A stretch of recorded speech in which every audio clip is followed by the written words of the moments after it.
Banakacherla project విషయంలో BRS party ముందు నుంచి చేస్తున్నటువంటి హెచ్చరికలు ఒకటొకటి నిజమైతా ఉన్నాయి. ఇది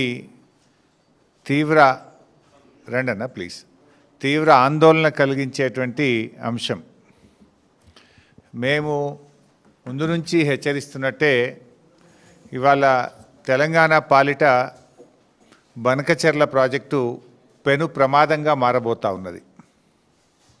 ఇవాళ ఆంధ్రప్రదేశ్ ప్రభుత్వం బనకచెర్లకు ఉన్నటువంటి అడ్డంకులను కేంద్ర బీజేపీ ప్రభుత్వ సహకారంతో నిబంధనలను తుంగలో తొక్కుతూ ఒక్కొక్కటిని అధిగమిస్తూ ముందుకు పోతా ఉంది.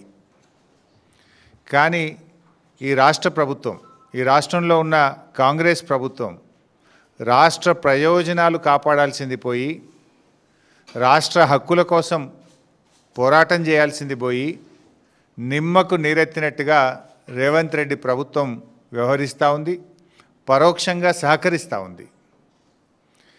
ఈ ప్రాజెక్టు పురోగతికి సంబంధించి ఇటీవల జరిగిన తాజా పరిణామాలు ఏవైతే ఉన్నాయో మీడియా సాక్షిగా ఈ ప్రభుత్వం యొక్క చేతగాంతనాన్ని, ఈ ప్రభుత్వం తెలంగాణ రాష్ట్ర ప్రయోజనాల్ని ఏ రకంగా కాలరాస్తుందో నేను రాష్ట్ర ప్రజలకు వివరించదలుచుకున్నా, ఈ ప్రభుత్వాన్ని కూడా హెచ్చరించదలుచుకున్నా.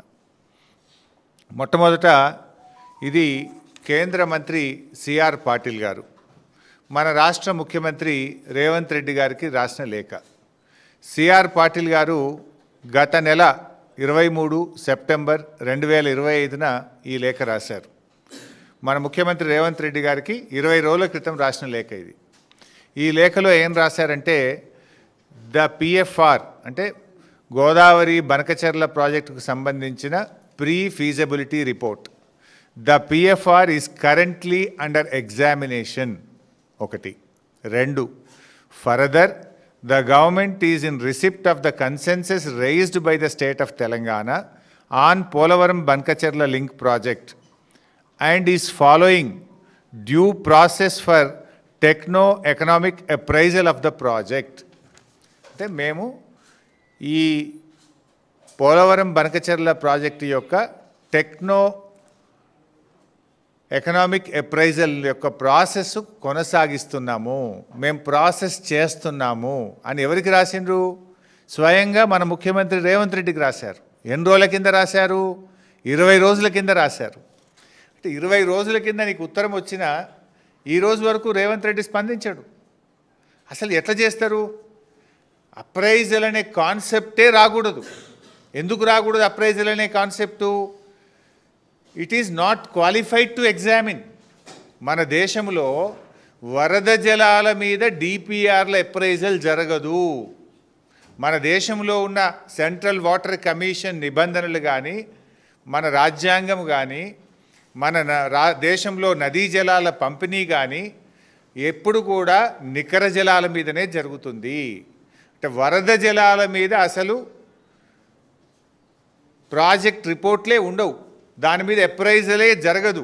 అందువల్ల ఇది వరద జలాల మీద ఎప్పుడైతే ఆంధ్రప్రదేశ్ ప్రభుత్వం సబ్మిట్ చేసిందో, this is not entitled for appraisal. అసలు అది క్వాలిఫైయే కాదు. అయినా కూడా మరి రేవంత్ రెడ్డి గారు అప్రైజల్ చేస్తున్నాము ఇంత క్లియర్గా, the pre feasibility report is under examination అంటే కేంద్ర ప్రభుత్వం పరిశీలిస్తుంది అని కేంద్ర మంత్రి రాష్ట్ర ముఖ్యమంత్రికి రాస్తే ఈ ముఖ్యమంత్రి ఏం చేయాలి? నువ్వు అసలు ఎట్లా ఎగ్జామిన్ చేస్తావు? వరద జలాల మీద ఈ దేశంలో ఇప్పటి వరకు ఏదైనా ఒక ప్రాజెక్టు అనుమతించిండ్రా? వరద జలాల మీద అనుమతించే విధానం ఈ భారతదేశంలో ఉందా? మన చట్టం అనుమతిస్తుందా? నువ్వు ఎట్లా చేస్తావు అని చెప్పి ప్రశ్నించాలి. వినకపోతే సుప్రీంకోర్టు పోవాలి. ఎందుకు మొద్దు నిద్రపోతున్నావు అంటే పరోక్షంగా నువ్వు సహకరిస్తున్నావు. నీ కాంట్రాక్టుల్లో వాటా ఉందా? నీకు పర్సంటేజీలు ఉన్నాయా? ఎందుకు నువ్వు సహకరిస్తున్నావు అని నేను అడుగుతా ఉన్నా. రాష్ట్ర ముఖ్యమంత్రిగా రాష్ట్ర ప్రజల ప్రయోజనాలు కాపాడతావా, నీ స్వార్థం చూసుకుంటావా? ఇది నంబర్ 1. నంబర్ 2, కర్ణాటక ప్రభుత్వం, ఇది కర్ణాటక రాసిన లేఖ. ఇదే గోదావరి బనకచెర్ల మీద కర్ణాటక రాష్ట్ర ప్రభుత్వం కేంద్రానికి రాసిన లేఖ.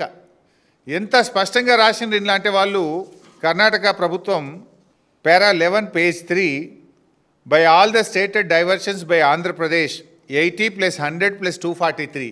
80 ఏమో పోలవరం ప్రాజెక్టు, 80 కంటే ఎక్కువ పోలవరం రైట్ మెయిన్ కెనాల్ నుంచి ఇంకో 100 తీసుకుపోతుండ్రు. 100 ఇప్పుడు బనకచెర్ల 243. 80 ప్లస్ 100 ప్లస్ 243 మొత్తం కలిపితే మాకు ఆ అగ్రిమెంట్ ఏదైతే అప్పుడు ఆంధ్రప్రదేశ్, మహారాష్ట్ర, కర్ణాటక కలిపి గోదావరి బచావత్ రిపోర్ట్ ప్రకారం, అవార్డు ప్రకారం ఒక అగ్రిమెంట్ చేసుకున్నారు.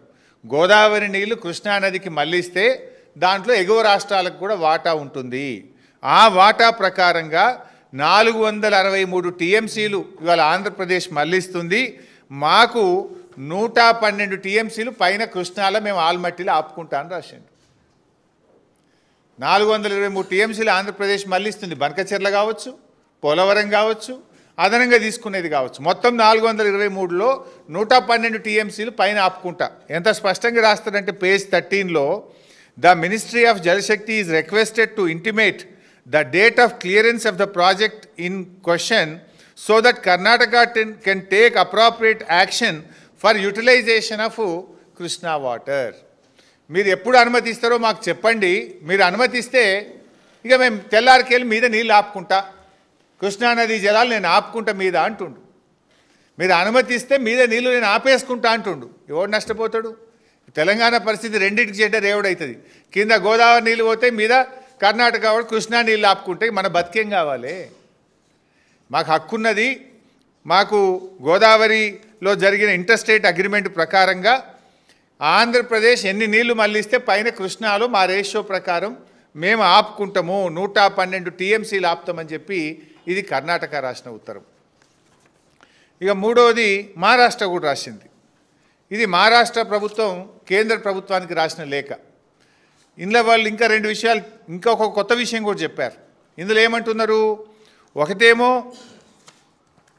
మా హక్కుగా కృష్ణానదిలో మాకు ఎన్నైతే నీళ్లు గోదావరి అవార్డు ప్రకారం రావాలనో అవి తీసుకుంటాము.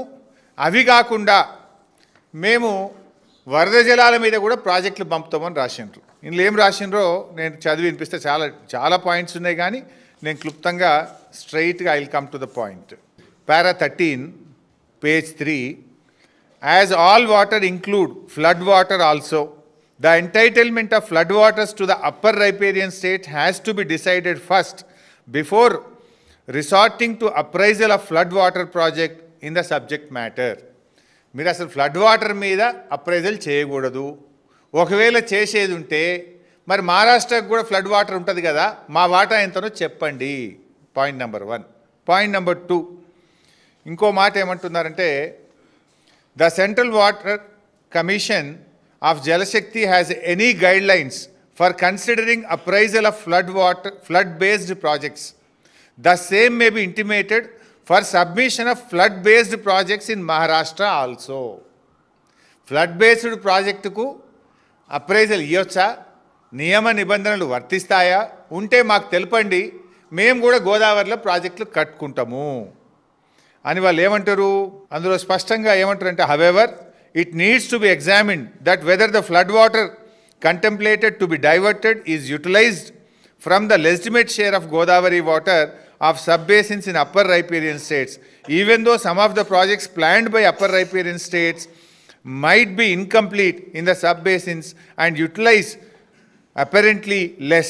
The total planned use of all projects and not the actual utilization in the said sub basins need to be considered while arriving at the exact quantum of water. అంటే స్పష్టంగా మహారాష్ట్ర ఏం చెప్తుంది అంటే, ఒకటి కృష్ణానదిలో మా వాటా ఉంది 74 టీఎంసీలు పైన ఆపుకుంటాము, ఒక పాయింట్. రెండవ పాయింట్ ఏమంటున్నారు, వరద జలాలు వాడుకునే హక్కు ఉంటే మహారాష్ట్ర మాకు కూడా విదర్భాలో కరువు ప్రాంతం ఉన్నది, మేము కూడా వరద ప్రాజెక్టులు కడతాం, పైన కట్టి లోయర్ పెనుగంగ మీద ప్రాణహిత మీద మేం ప్రాజెక్టులు కట్టి మేం విదర్భకు నీళ్లు తీసుకుపోతా అంటుండు. అప్పుడు ఏమైతే తెలంగాణ పని? రెండిటి చెడ్డ రేవటి. కర్ణాటక ఏమంటుంది, పైన మేము 112 టీఎంసీలు ఆగబట్టుకుంటా అని కర్ణాటక అంటుంది. మహారాష్ట్ర ఏమంటుంది, పైన కింద ఎన్ని మారుస్తారో దాని లెక్క ప్రకారంగా 74 టీఎంసీలు కృష్ణాలు ఆపుకుంటా, గోదావరిలో కూడా నేను ప్రాజెక్టులు కట్టుకొని విదర్భకు నీళ్లు తీసుకుపోతా అంటాడు. ఇప్పుడు మధ్యలో తెలంగాణ ఏమైపోతుంది? శాండ్విచ్ ఖతమైపోతుంది. అంటే కింద ఇటు ఆంధ్రప్రదేశ్ అటు మహారాష్ట్ర గోదావరి నీళ్ళు తీసుకుపోతామంటున్నారు, పైన కర్ణాటక మహారాష్ట్ర కృష్ణానది నీళ్ళు ఆపుకుంటామంటున్నారు. రేవంత్ రెడ్డి మొద్దు నిద్రపోతున్నాడు. ఇవి నేను చెప్తున్నాయి కావు. This is the letter written by state of Maharashtra, this is the letter written by state of Karnataka. ఇంత స్పష్టంగా ఆయా రాష్ట్ర ప్రభుత్వాలు ముందుకు పోతా ఉంటే మన ప్రభుత్వం మొద్దు నిద్రపోతా ఉందా అని నేను అడుగుతా ఉన్నా. ఈ పరిస్థితుల్లో ఇవాళ తెలంగాణకు తీవ్రమైన నష్టం జరిగేటువంటి అవకాశం ఉంది.